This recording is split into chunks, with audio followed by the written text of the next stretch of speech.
Masireta Milton ndimi amire nyaya pamberi penyu nyaya ndekuti tezvara vanoda pfuma yawo mombe nhatu mbudzi nhatu yanembo dzako chiti pane maredari akutaura izvozvo ndi Mwetwa Davidson akutaura kuna Masireta Milton.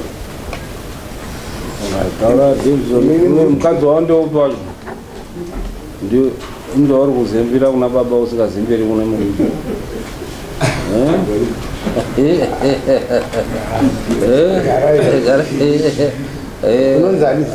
Wangori last born here. Wangori number 5. Ngeuru nyanyenda pana baba usikaendi pana hapi. Anopawenda pane murume. Right, taura tizwe baba mukwasha. Tandiani wo mturukire. Unozitara ko. Taura ti found ndio taura baba taura itimbonzo voice Ninda kauya kuno kuti mwana wangu akawanika indiri kuwageko asi tagara nguva yatotiroke lebe satambo shezirani mari dzacho so asi takataura naivo achiti hati taura vefari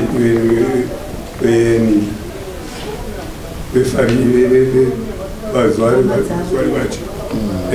vacho kana vasingaoni ndikataiwa kwatoreba iko kwaisa eta ndiindeiko ndikauya ndakauya musi 31st May ndikazama kuvasheza kuti vauye tizogara pasi vanhu vari kuramba kuti vauye tozondibata ndikatedza futi vamwe kuti vauye hapana ndikazoshedza futi vakazouya vamwe echi3 vamwe ndivakati kana vasingadinga vatore mwana chati ndikati azviti beta ndiri ndakati pamwe mutemo wakuno pamwe unonesa sometimes beta ndiitechi ndiende kwamama vanonditaurira kuti kunokunoita sei mongo tinonyatsorora chaiko zvakanakisa hamene kuti ari kuita sei kuti mungwe upu munononga ndakati hai mune vanhu magara mesongo yakadii kuva 2010 ngati 2010 ndakadata mwana ane 14 years.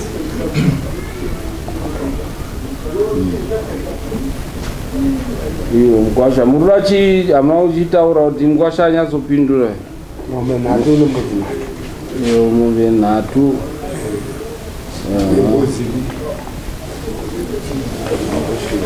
nembudzi anga akabhisaini dzemasungiro dzinoita nhatu kuchiungwe nembudzi nhatu dzemasungiro pamambo vachanondi auya kuti kuchishona vanoita sei fambe neniki yacho iyo irutaurwa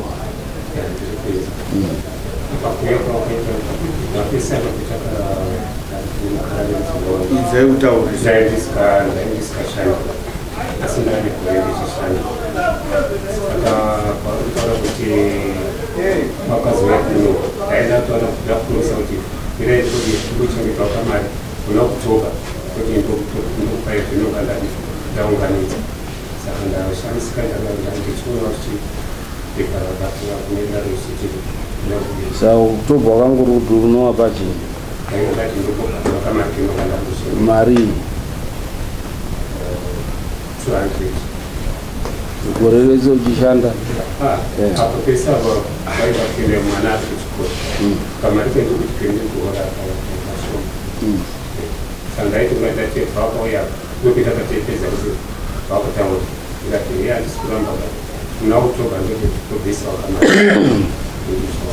iyo wadare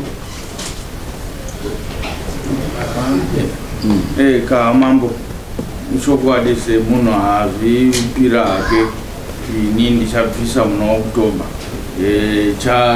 chachitsidzo kuna mambo kuti wagozobvisa nguva yacho iyo isingapfuwe. asi munhu abva kweyo wange pane 14 years wakwegura muda kuti wafere wasina kumbodyawo zviro zvemwana wavo muzvaro ndaona hangu Oktoba ndio atatotarisa saka nguva chiuya wanga waunganidza yese kuti wati zviende nayo muna Oktoba uchitongo chibvisa kuti Oktoba utonziri watadzoka wakatokera zviri wanga wasina chii wakatokera wasina chii wachibvako wako saka achangamire ini changamire ndinoona kuti makore awanda kwasha asina kumboendawo kunoko isawo kwake zvaro nekwabva baba kufamba kufambira mukwasha wange kure kwese kwakadaro kuuya kuno wakambouya futi vachimuteera futi wakadzokera wasina chinhu kusvikira wauya zvati regai ndokotere kuna mama nhasi kunoongonzi vodzokerazve futi vonzi futi munawo kutoka apo ari kutaura $200 dai ngamboti nhasi unondombowapawo mari yaanayo munawo kutoba ndozobhadharawo chimwe chikamu zvinenge zviri nani changamira pane kuti atambirike chichemo chake chekuti wokutoba asina chawawapawo changamire papa dai ari vaifanira kunyaka wakura wesa pamusoro chakanaka kuzigira zvitaura takatarisa $200 aitova kutaura kuna Oktoba mari yebhazi yayo atoshandisa kubva kuhambe inogona kutopfuura $200 yokuenda nekudzoka wodzokera futi wozodzoka saka pana chaunenge wapiwa ndoanenge wakutoroora kwazvo kuroora mwana wavo urupanzwa mukwasha hauna mombe une chii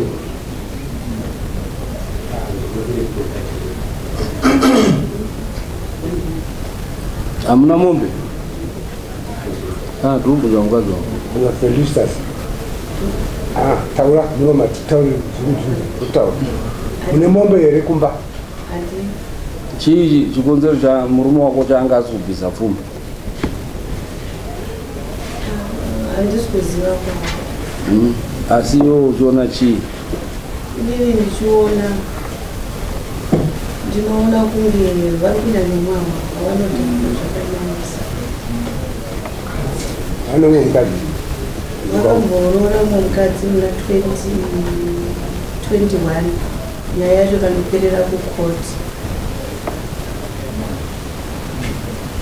saka izvozvizvi baba pavakauya vari kutito kuti vari tisangane nemi titaurirane neveukama hama dzacho dzinoti hatisangane nawo isusu tiri vadiki kwavari saka zviite titi vatongi vakauya futi vauramba vachidaro izvozvi ndo pavakazotaura vachiti rambanai mutore bhasira yenyu mwana ndosaka baba vakazorwadzira saka tochidini regai tichiende kwamama zvinongofanana izvozvizvi idzo hama dzacho dzaramba futi kuuya hadzina kuuya havana kana munhu wanisu titiri nanisu tiri tuna baba inini kunobva ndina hama dzangu dziri kuvava yazopindurwa ndaindoda kubvunza kuti wachiri wese vanazanogorosina vazojekesa kugara tiri kugara tese asi mararamiro acho ndeyekuti vari kunyanyomwa avavo havasi kutichengeta ndainzwisisa kare vaisashanda ndainzwisisa kuti murume wangu hashandi pavakatanga kushanda vabva vachinja vabva vaita wariti havachapane kuti ivo vachindibatsirewo izvozvi vanototi imari yangu idini zvinonerawo mamaodhiosi avakaita mari mezuva ndakasendera hama dzacho vachitoti nyange ndichidhakwa isi mari yavo imari dzavo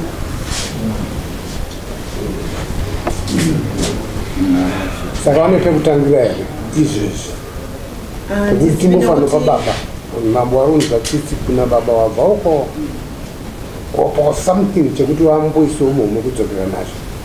Handizivi nokuti mari yavo handiibati, handiizivi. Nyangwe mari yeloja yekugamba yekumagamba vakatosabate mari yangu yemaloja, ndivo vanotora mari yemaloja. Saka inini hapana unobviswa mari yemaloja. Ameno ivo vakatosatombochaje zvekumagamba nekuti vari kugara pamba pavo. Pani pavo. Pake. Pavo. Penyu. Unowana mari kubva kumba yekumagamba. Mari? $30. $50. Utopopa wataura ikupazo nekuti hama dzangu kuramba kuyakumba hanzi hatingaendi pane mvura pakakarurwa paikakarurwa kuzaikakarurwa pagombumautaaidakarura mukadzi wangu pagova takubva tawira saka kuenda kumba uko anoramba kuenda kumba kumagamba anoramba kutoenda kochaira haadi kana kusvika kumba kwacho mukasvika zvemakaita munoita kufarika vanhu vakafa utatu hamuitiwa asi vanoramba kudii kuenda kukumba kwacho iko apa pari pemari apa mari yendokutambira mari shoma ndine mwana ari pajonikawo arikuda mari yeschool fees yemari every term saka apa mari yangu yeschool fees ikwane ndokureketa chitoita 2 months kuti ikwane zvari kutaura kuti handisipi mari ndokureketa 2 months kuti ikwane yefees vanobhadhara mari yefees apa pana zvine zvakubhadhara 150 but your route unotambira $30.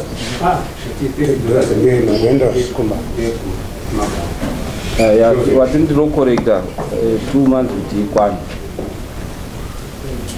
Wati mari fees yemwana ndinokorekta for 2 months.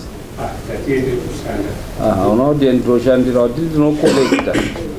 Pane mari yende kushanda. Kuti mari yangu yeschool fees imwana ikwane ndikunotibeta 2 months. Saka zvakutaura kuti handipisi mari yechikafu vari kundinyepera ivi kana kuya kwacho kutakuserudzuri anoenda katamba handifuti handuka kechikanga apa handisi ndikuzwa kuti ndokorekta $30 mari yekumagamba ikebhini here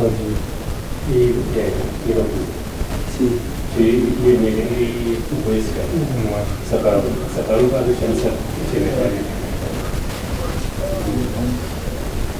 iwo semisasina moto ungotaura kuti imba yemagomba kwati ndeyako ndeyako Ndiyedu Jesu. yenyu mese Yakatengwa tichigara tisi. Ndikatoisawo mari yangu ipapo. hapana mari yakeso Asi makaitenga muri mese. Mama ugara mese. Last time kuti pavakazoya iko saka pavera maunogara angasigara kupi iko kumba Tanzania anenda saka kuti aigara tisi togara tichiletsana kuti handi kumba kwangu timbogara kumba kwangu anotsemura mari mahembe dzangu makumami mabhegi tichitakuti tiende togara tisi asi anoramba nekandikatokadara handii imba yako irikuyifesita ikupi imba yako handisati ndavhara foni manyipazimuvhare foni ingatema mbari angati autopedza tuchichireka ndonyaya iripo kana hama dzangu dzirambe kune kuuya kumba kwako asi because vanogara chiriya zvichinguvadzira last time even kakune pakugara chai kwanisa kupedza kuromani rimandisikadini pasina ndinotinetsa ndikaenda kumba kwangu kuenda kokivira vanodanzi vaenda nevakadzi ndikuenda kokura kokivira chiti ndechirainai vanodanzi vaenda nevakadzi uko hembe dzako dziri kune rimwe rumu uko ukabvisa hembe dzese uko woisa murumu iyo maroja kuti uwane mari yekuroora zvakamira iko pakanaka asi magata atondoenda kuitwa paanonga asikachii haachaita wekuma makuseni anokutakura chikafu chake anokubika chikafu chake chienda kurasa asi naandisina kana chikafu chacho ndikada kubika chikafu makusende chienda kubasa ndikonze kweitoshanda kuna masvoti ndikada kubika chikafu mudzima anisi akandedzimira chistove adzimira stove ndino zviri kundinetsaiko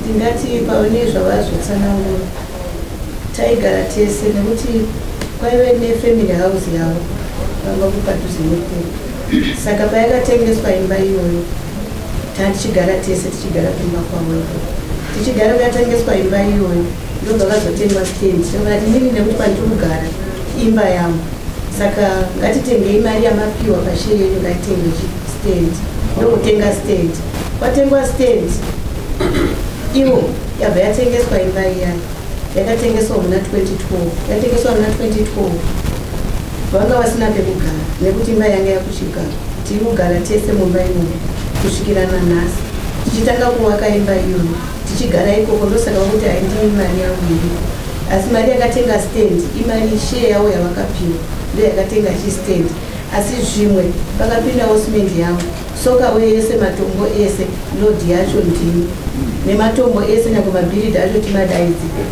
vanotaura zvavari kutaura zvese zvekuti 3 months vanga vane umwe mukadzi chavanoita ndauya neexhibit vanomwa madrugs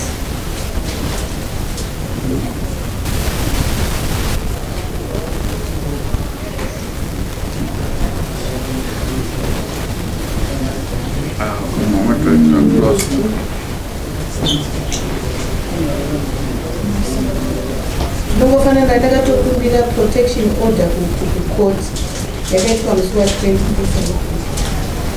aya madrugs avanomwa ioraramaii nevanomwa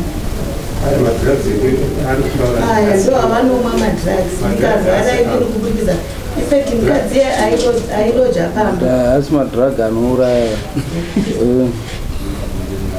madrug anobatsira kuita baba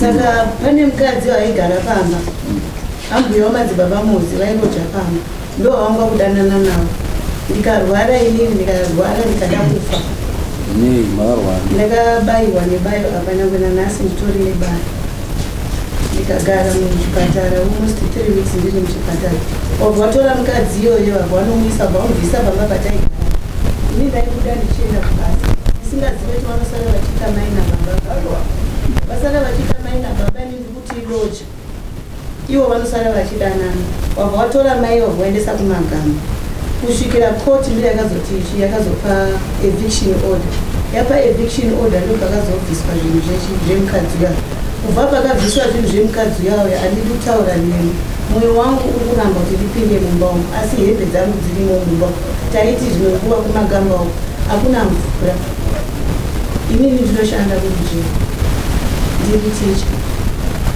kuti tibve kumagamba hakuna nhiri hakuna magetsi hakuna chinhu ndiri paprocess yekuti tibatsire kuisa magetsi nezvese ndobva vakatanga zvemukadzi uyu ndakabva ndaregedza mari yangu handichaisewepa saka ivo vari kuti zvishoma zvandakaisa izvozvozvo masimendiwo akapinda ivo ndoti zvishoma izvozvo kapu iyoyo zvawakaisa izvozvozvo ninini ndiri ndakatotenga stand yemwana ndiri ndaidzidzisa mwana kusvikira nhasi vakazotanga dhisi yekutanga kubhadharira mwana yavakabhadhara last term nedhis term ndiri ndaibvisa mari uko mwana ndaenda naye kumuchepo ndichimubhadharira ndichiita zvese tava baba vangu varipo mari medzuro chaiye chaiye takawana mubhegi ravo vatora ndaiti ndiri kubirwa chikafu mumba nditotenga tichengeta toenda masociety kuchikoro ezvemagrosari toona mabhokisi akabharwa avhurwa saka mari medzuro vakuzoona mubhegi ravo mune shuga neraisi musi wesandi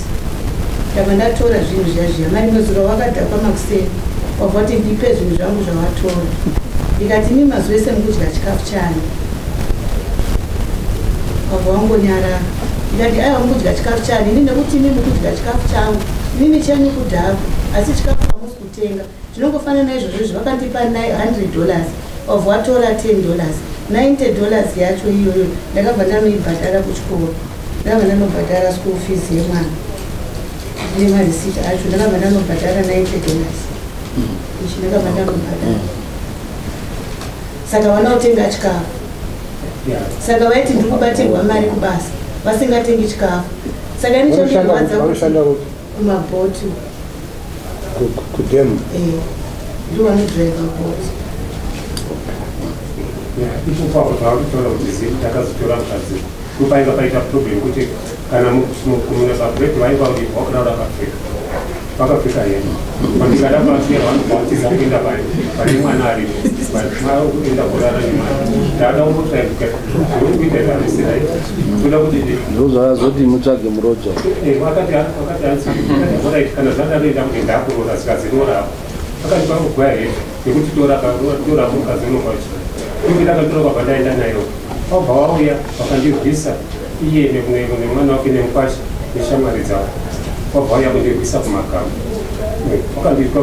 musha wenyu meseka musha wenditesa asi vainga vauramba kuti ana basa nesimende yari kutaura kuti simende ifoshoro chete ndakatora painga patoaaa chokwadi ifoshoro cheasikana muine mukadzika makaeka mese ngatichiitei kuti mari yepfuma nekuti taakurasika padonzo redu raniruu tezvaraurira pfuma yawo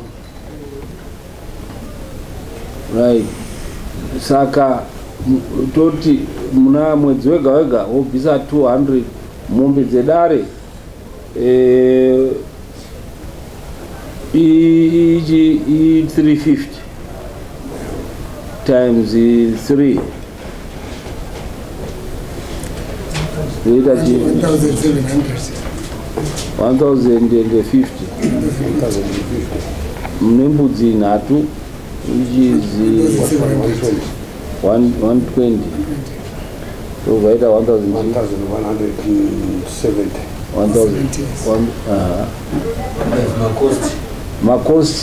enyu imari amadaidza mukwasha wenyu dare imari wabatsirei $45 ne10 iyo yese kuita ya 45 okay then yebhazi kubva hwange nekuya $100 zvaita mari 1265 right every month wobvisa $200 kusvika mari yapera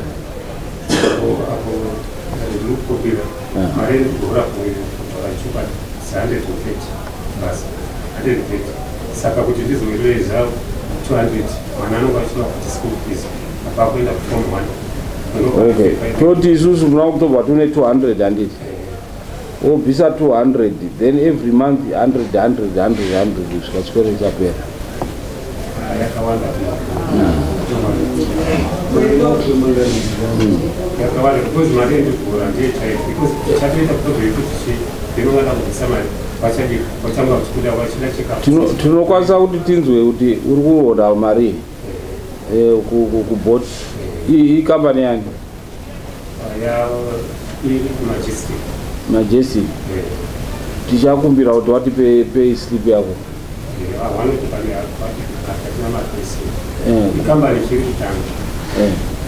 ndiani haisi yagai ndiani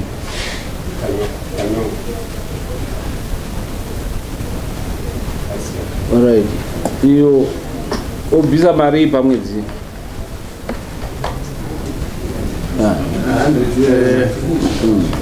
mambo 100 yanga yakanaka ngekutoti imwe mari chikafu nezvimwe vanowedzera vanotora yavanotora kurendi yemotikari yemba $30 ita $60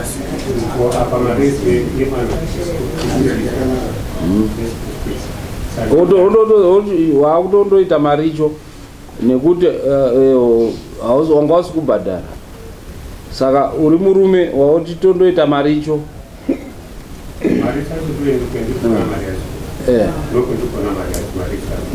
wondoburitsa mbatya uko then woisa kumba kumwecho ko so that mari yacho mochiona kuti mari bhajeti yenyu munoipurisa sei, nekuti mukadzi wako ari kusenza, mukasenza pamwe chete imari inobhadharika.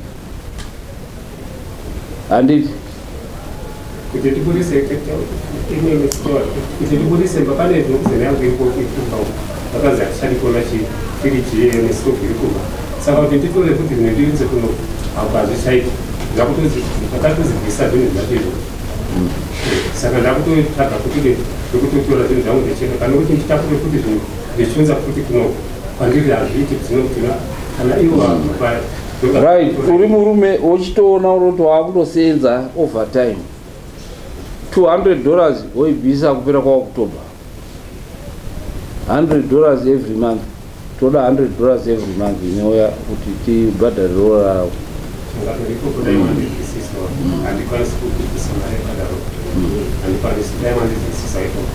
Unokwanisa mari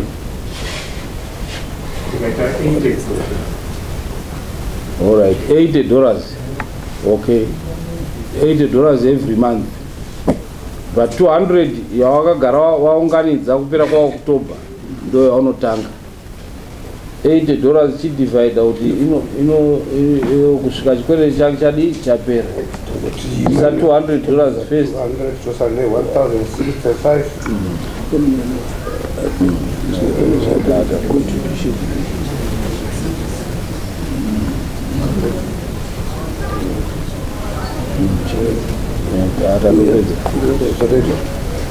The divider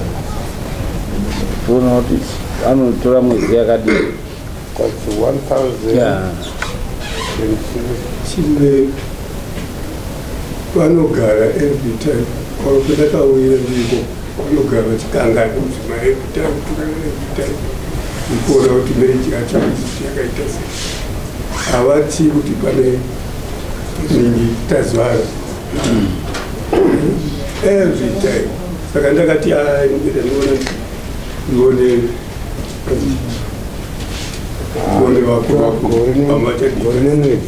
gore nemwedzi uchibhadhara uchizi 13 months unounza kuno wachitumirwa unounza kudaro Sayana kuno kuimoso. Right. Ukunda usezvataurwa nababa kutaura chokwadi pamberi paMwari vanouya vakadhakwa vachiti matipu ekubasa vakadhakwa voita noise sezvazviri kutaurwa nababa. Ndakamboenda kukoti vakapiwa protection order but ndasi kutomboiteedzera ndo pamuri kutadza kusaiteedzera imimi kana kavaka asi vari kuramba kuno mari kutaura mastatement aiwa saka imimi inzwai makapuwa protection order yekuti hafaniri kuita noise. Imimi oyo oita noise momuregera saka munoda kuti mambo aite sei? Handiti akanga auya aine noise mobva maenda kumapurisa, mapurisa akamukiya uyu mangwani haazviiti futi. Handiti nekuti imi muri kumuregera kana dei ndikataura mambo imi muchimuregerera anongoti hapana zviri kudi zviri kufamba. Ichindoripota yekuti adi asungwa ngaazvizive kuti akaita noise urunzwa here tataura kunawo akaita noise chete endai kumapurisa asungwe oregera kuenda kubasa. Hapo zvimataura vaishinda zvese asi mambo mandazvizo ava dzimai vangu anotaurisa unasa kutaura chokwadi anotaurisa wakadzoiswa anotaurisa iwewo chienda ondodii hapana mukadzi asikataurisi akasataura hasi mukadzi iwewo nyarara. anozonetsa because pane time yanokutondirova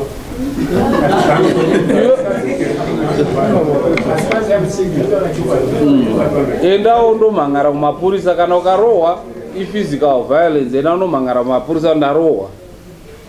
Handiti hapana anova kuitirana mumwe violence pakati penyu muri tu. Anenge aita violence one wenyuka aine kumapurisa andomhangara. Handiti iwe usauye wakadhakwa. Saka toda baba mari yenyu takaupinda kupera kwa October 200. Yes, 200.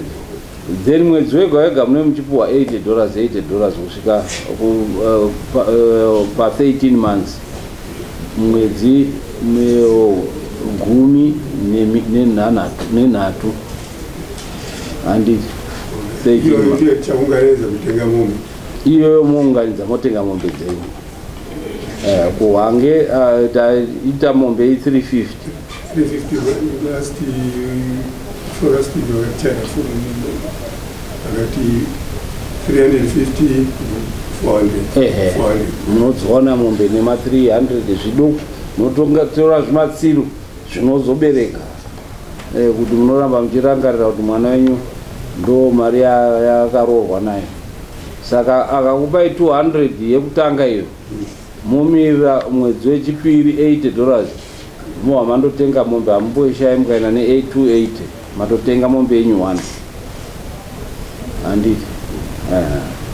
Apa ndaikumbira uchikumbira makazi wangu kutinonda saka nina kugara apa ndichakwanisira aiwa izvo nezvenyu muri 2 anoramba kweti panoti nyaya dzese saka hama dzangu dzakaramba kuuya ipo nyaya dzese kuda kutaura havadiba kuenda kumboko havadi.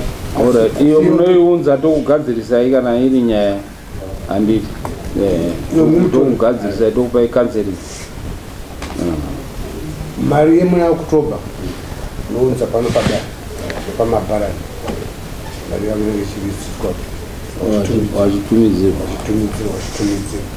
asi chinoshandisa ngechekuti uda kubvisa $200 muna October. October is next month. But munogona kumanezva kuti munomaratidza kubvisa $20 avari ndakanichiunganidza but munogona kungadza kumwedzi. Alright, maakuti nonoka chisimukai muende. Okay, handovatora nhamba dzavo dziripo kadzavo kuti vato vanenge vachiisirwa mari yavo vasingabvi kuhwange. Okay,